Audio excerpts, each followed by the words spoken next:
Alright, so magandang araw muli sa inyo mga kamaestro. So dito sa video natin ay tatalakayin natin ang mainit-init pang balita na kung saan kakapirma pa lamang po ni Pangulong Duterte ng Administrative Order o AO 37 kung saan tayo ay binibigyan ng SRI 2020. Pero bago natin talakayin kung magkano at sino nga ba ang mga qualified para sa SRI 2020 ay inaanyayahan ko muna ang lahat nating mga kamaestro dyan na mag-like, mag-comment at i-share ang video natin para mas marami pang makaalam ng balitang ito at syempre mag-subscribe na rin kayo sa aking channel at hit na nyo rin ang notification bell para man-notify kayo at maging updated kayo sa mga videong katulad nito na aking mangia-upload sa mga susunod na araw. President Rodrigo Duterte has authorized the granting of one-time service recognition incentive SRI worth 10,000 each for the qualified government employees. Under Administrative Order AO 37 signed on December 18, 2020, Duterte notes that the grant of SRI is in line with the implementation of the Joint Resolution 4 inked on June 17, 2009, which allows the release of incentives as rewards for government employees' loyalty and exceptional financial and operational performance. AO 37 provides that a 10,000 cash bonus will be received by worker in national government agencies including those in state universities and colleges and government-owned or controlled corporation GOCCs who occupy regular contractual or casual positions. The payment of the SRI to all qualified government employees shall not be earlier than December 21, 2020. So ngayon mga kamaestro, ay talakayin naman natin ang Section 2, Conditions on the Grant of SRI. So alamin natin dito sa Section 2 na to, sino-sino ba yung mga qualified para sa SRI 2020? The civilian personnel are occupying regular contractual or casual positions. The personnel are still in the government as of November 30, 2020.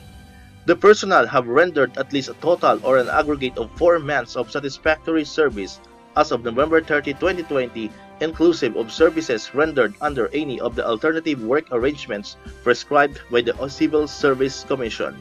So malinaw dito mga kamaestro ha, hindi lamang permanent or regular ka, kahit ikaw ay isang contractual or casual employees, ikaw ay qualified para makatanggap ng SRI 2020.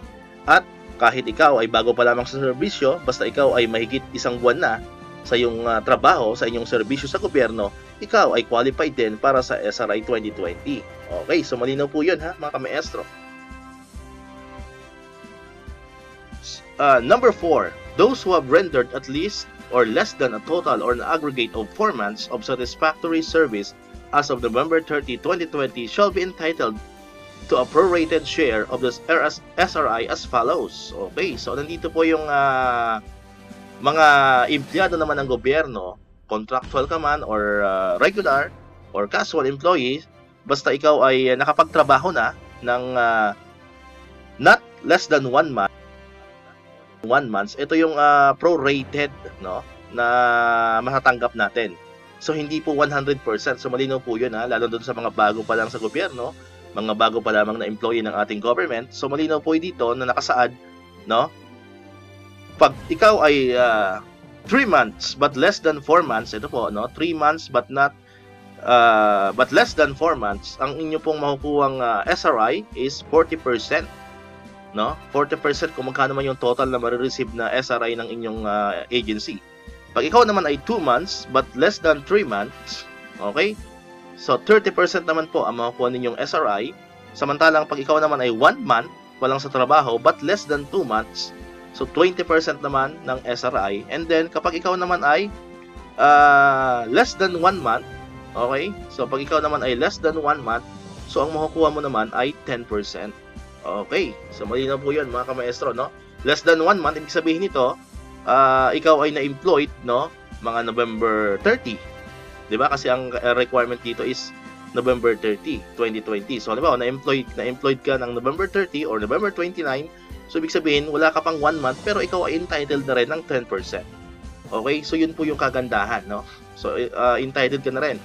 Eh, paano kung December 1 ka na-employed or December 1 ka nakapasok sa gobyerno?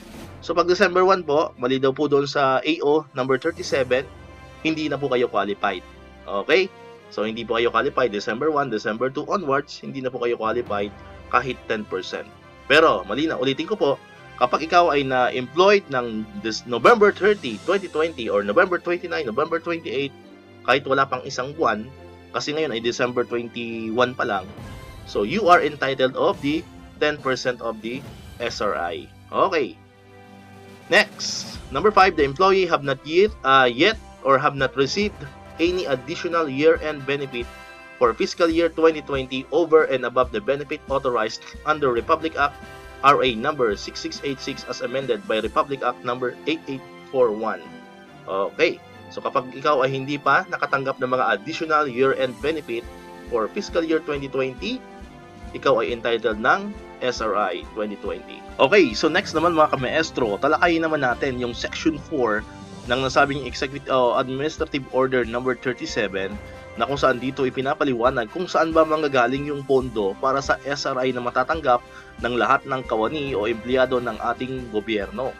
Okay, so ito yung Section 4, Funding Source of the SRI for the Employees on the Executive Department. Letter A. For NGAs, including SUCs and military and uniformed personnel, in the amount of required shall be charged against the available released personnel services PS allotments of the respective agencies under Republic Act number 11465 or the FY or for fiscal year 2020 General Appropriations Act. Letter B. In case of deficiency, the amount required may be charged against the maintenance and other operating expenses o MOOE allotment of the concerned government agency subject to the rules on modification of allotments under Section 70 of the General Provisions of the Fiscal Year 2020 GAAA and other pertinent budgeting, accounting, and auditing rules and regulations. Letter C. For GOCCs, the amount required shall be charged against the respective approved corporate operating budgets COBs for fiscal year 2020 only.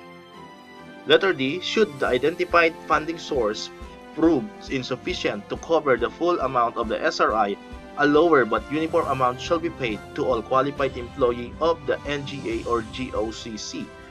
Okay, so malinaw po dito sa apat na provision ng Section 4 ng AO number 37 kung saan ba manggagaling ang pondo na ating matatanggap dito sa SRI para ngayong 2020. Actually mga kamaestro, hindi lamang po ito yung kauna-unahang SRI. So kung maalala ninyo, if you still remember, last year ay nakakuha na rin po tayo nito mga kamaestro ng SRI, no? Base doon sa Administrative Order number 19 or AO19 naman na pinirmahan pa rin ni Pangulong Duterte.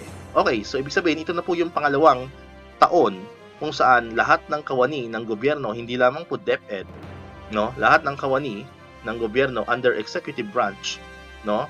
Or under the government services, no? Ay makakatanggap po ng SRI, no? Okay. So malinaw po dito nakasaad na ito po ay walang additional budget na galing sa DBM. Okay, ibig sabihin ito ay hindi binadgetan ng DBM ngayon, no? Baka sabihin niyo na po na-aprobahan na ba ng DBM to, no? May budget naman, hindi po, no? Kasi ang malinaw na nakasaad dito, no? Lalo na dito sa section sa letter C ng Section 4, no? Nakasaad dito, ayan, no, shall be charged against the respective approved corporate operating budget COBs for fiscal year 2020 only. Ibig sabihin, ito po yung mga natitirang pondo ng ating mga ahensya, no? So ibig sabihin, the more na maraming savings ang ating agency, the more na makukuha natin yung 10,000 na SRI or makukuha natin yung buong 10,000 na SRI. Okay? So ibig sabihin, hindi po lahat ay makakakuha ng 10,000. So malinaw po yung baka sumakit po yung loob ng ibang mga kamaestro natin. Bakit sabihin, bakit yung itong department nakakuha ng 10,000, bakit kami dito sa department na to ay 8,000 lang or 7,000 lang, no? So malinaw po kasi dito, nakadepende po yon sa agency nyo, no, or na pinapasukan nyo kung mayroon ba kayong sapat na pondo para mabigyan ng 10,000 na SRI ang bawat empleyado ng inyong ahensya, no? Kasi kung wala po, kung hindi po aabot ng 10,000, nakalagay po dito sa letter D, should the identified funding source prove insufficient to cover the full amount of SRI, a lower, tatandaan natin, a lower, ibig sabihin, mas mababa sa 10,000 ang matatanggap ninyong SRI. Alright? No, pero nakalagay din diyan uniform amount. So ibig sabihin para pareho kayo. Halimbawa sa isang department, ang available funds nyo ay hindi na kaya ang 10,000, so ibig sabihin 8,000 lang. So lahat ng employee ng inyong department or ng inyong agency ay makakatanggap ng 8,000 kasi nakalagay yan uniform amount. Hindi pwedeng yung boss nyo porket mataas ang kanyang posisyon ay naging 10,000.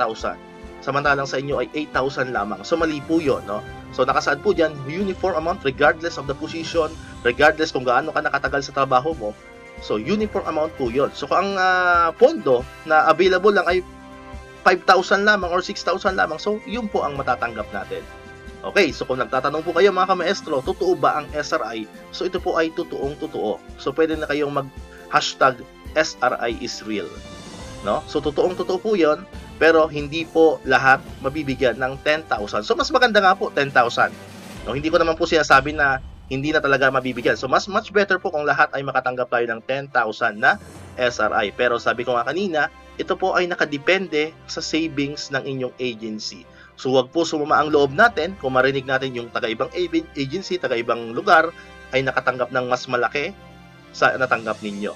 Pero maximum of 10,000 lamang po yan. Hindi po pwede maging ilan. Kahit ang dami yung budget, kahit sobra-sobra yung budget nyo, hindi pwedeng lumagpas ng 10,000. So maximum of 10,000. Pero ang mahalaga dyan mga kamaestro, maliit man yan o malaki, matanggap man natin ngayong December or January, ang mahalaga po ay mayroon tayong matatanggap. Mas maigi na po yun sa wala. Be thankful po tayo. Be thankful tayo sa ating gobyerno. No? Kasi kahit paano ay magiging merry ang ating Christmas. Kung matanggapan natin siya after Christmas, okay pa rin po yun. Kesa naman po sa wala.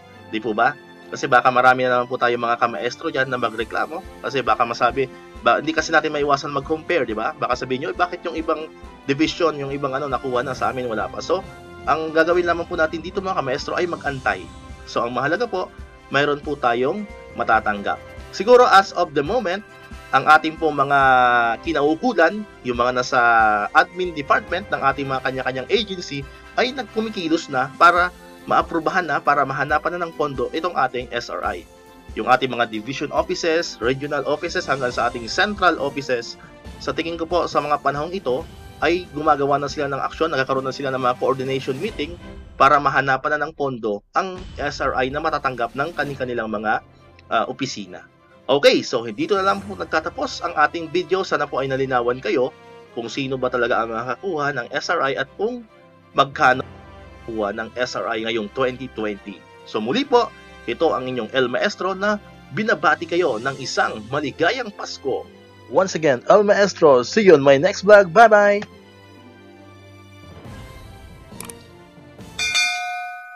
1, 2, 3